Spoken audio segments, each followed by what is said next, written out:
Baik, Assalamualaikum warahmatullahi wabarakatuh. Sebelumnya, perkenalkan, saya Muhammad Fadli Rudianto dan rekan saya Nabil Tritaufik. Pada video kali ini kami akan mempresentasikan laporan akhir dari mata kuliah kewirausahaan.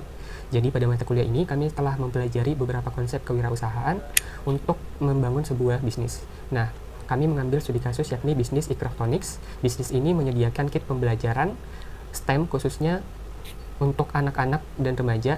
Jadi mereka itu akan merakit mainan sambil belajar prinsip STEM dari mainan tersebut. Nah, sebelum mulai, kami itu harus menentukan market segmentation-nya dulu.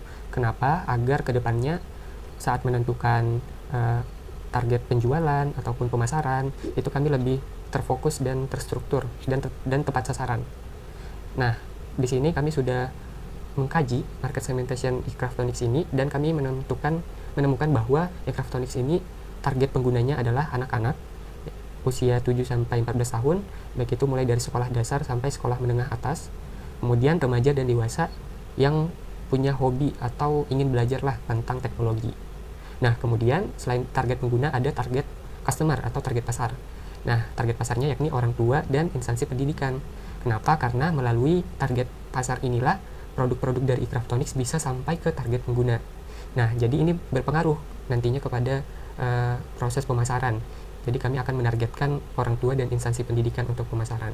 Nah, dari sini kami juga menemukan bahwa pangsa pasar dari produk semacam ini di Indonesia itu masih lumayan sedikit dan kebanyakan dari impor, sehingga kami bisa masuk di pangsa pasar ini.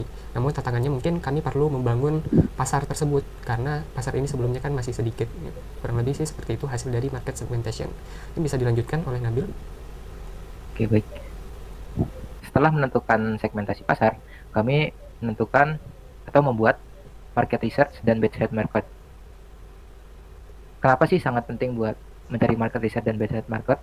Karena dengan mengetahui pasar dari produk kami dapat memahami kebutuhan pelanggan, mengenali pasar dan segmen, serta memiliki target awal yang baik untuk menentukan segmen pasar yang akan dilayani. Berikut market research dan based market kami. Di sini ada pertanyaan mengenai tentang produk kami dari pilihan ganda, pertanyaan skala, dan juga pertanyaan ulasan. Selanjutnya mungkin bisa dijelaskan untuk revenue projection oleh tadi. Oke, jadi intinya di revenue projection ini kita akan memproyeksikan seberapa sih pendapatan yang akan didapatkan Icraftonics kalau mencapai target 100% dari target pasar. Nah, di sini kami misalkan kami menargetkan ada 6.000 transaction. Kalau 6.000 ini tercapai 100%, maka kami akan mendapatkan pendapatan $28.800 seperti itu. Kemudian yang paling rendahnya yakni kalau mencapai 10% dari 6.000 ini, maka pendapatannya sekitar $288. Nah, ini menjadi cukup penting karena sebelum memulai bisnis kami akan menentukan dulu perkiraannya, proyeksinya akan mendapat berapa sebelum memulai, dan ini akan mempengaruhi bagaimana perencanaan kami selanjutnya. Seperti itu. Mungkin bisa dilanjut. Baik. Selanjutnya tentang bisnis model. Dalam merancang model bisnis yang kami lakukan, kami memilih pendekatan yang paling sesuai dengan produk fisik seperti Icraftonics. Model yang kami gunakan yaitu model upfront charge model, yaitu pembayaran langsung di muka. Pelanggan membayar penuh di awal dan langsung menerima produk. Jadi untuk bisnis modelnya kami menggunakan itu karena cocok untuk produk kami. Mungkin selanjutnya akan dijelaskan oleh LTV. Baik, jadi pada LTV ini pada intinya kami akan menentukan dari satu pelanggan berapa sih yang akan kami dapatkan kalau semisal pelanggan tersebut akan membeli kembali produk-produk dari Icraftonics semasa periode produk tersebut. Nah, di sini kami misalkan harga produknya 81.000, marginnya 40%, kemudian kehidupan produknya sekitar 4 bulan, dan bisa dilanjut. Nah, dari sini kami bisa menentukan di bulan pertama itu kan pasti masih 100% ya pelanggan tersebut membeli produk kami, semisal lah sampai dengan bulan ketiga. Terus sini mungkin jumlahnya 4 bulan. Nah, dari situ seluruhnya didapatkan keuntungan masing-masing 32.000, kemudian pada bulan keempat kemungkinan persentase pelanggan tersebut membeli menurunlah sekitar 75%, sehingga didapatkan hasil 24.000, sehingga ditotalkan itu kisaran 121.000, maka lifetime value-nya sekitar segitu. Nah, ini metode yang pertama. Kemudian ada juga metode kedua.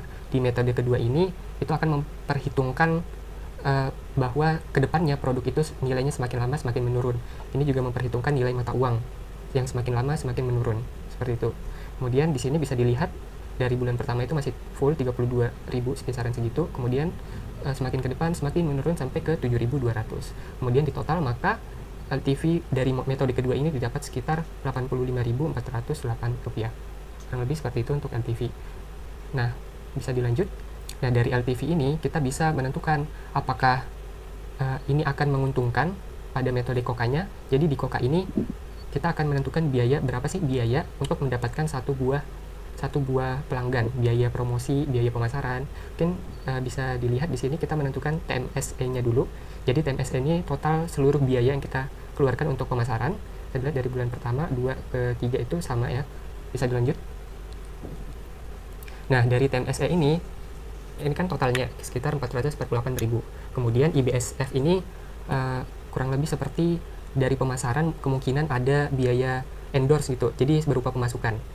Nah, jadi total biaya tersebut dikurang dengan IBSF sehingga didapatkanlah biaya pemasaran yang real. Nah, biaya pemasaran ini dibagi dengan NC. NC ini berapa sih orang yang kita dapat, pelanggan yang kita dapatkan dari biaya promosi.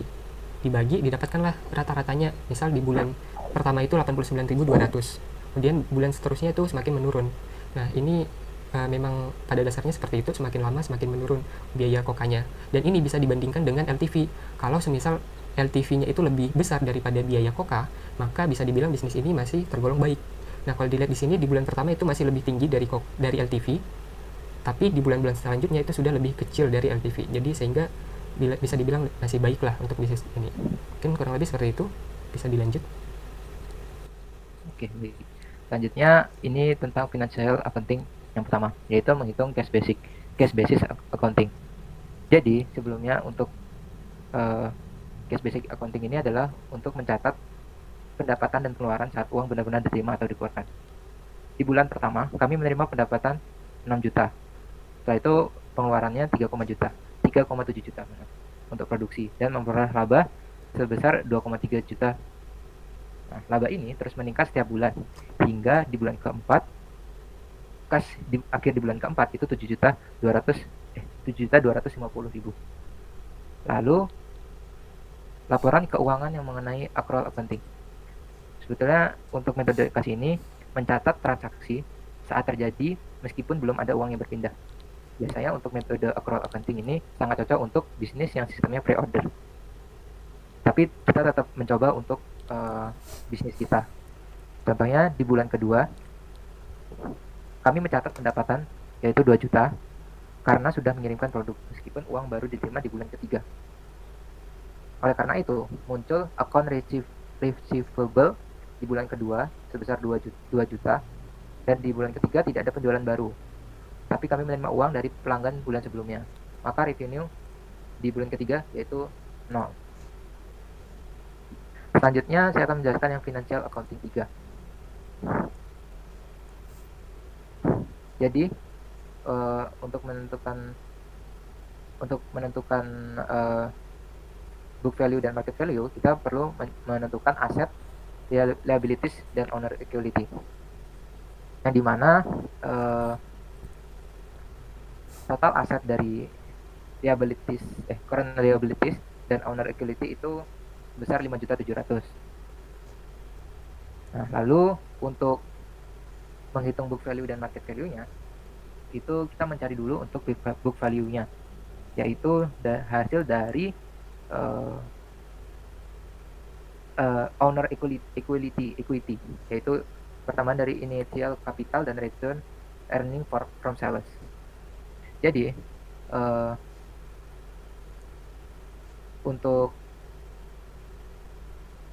menentukan market value-nya, kami membayangkan di sini yaitu membayangkan Electronic itu memperdagangkan di bursa startup dengan harga 2.000 per lembar saham dan jumlah sahamnya adalah 3.000 lembar.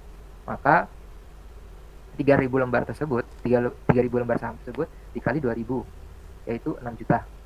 Nah, kita menemukan untuk nilai pasar dari perusahaan Electronic yaitu sebesar 6 juta. Mungkin itu saja penjelasan mengenai tugas kewirausahaan dari pertemuan pertama hingga akhir yang bisa kami jelaskan. Dari kami mohon maaf bila ada salah kata, mohon maaf. Assalamualaikum warahmatullahi wabarakatuh.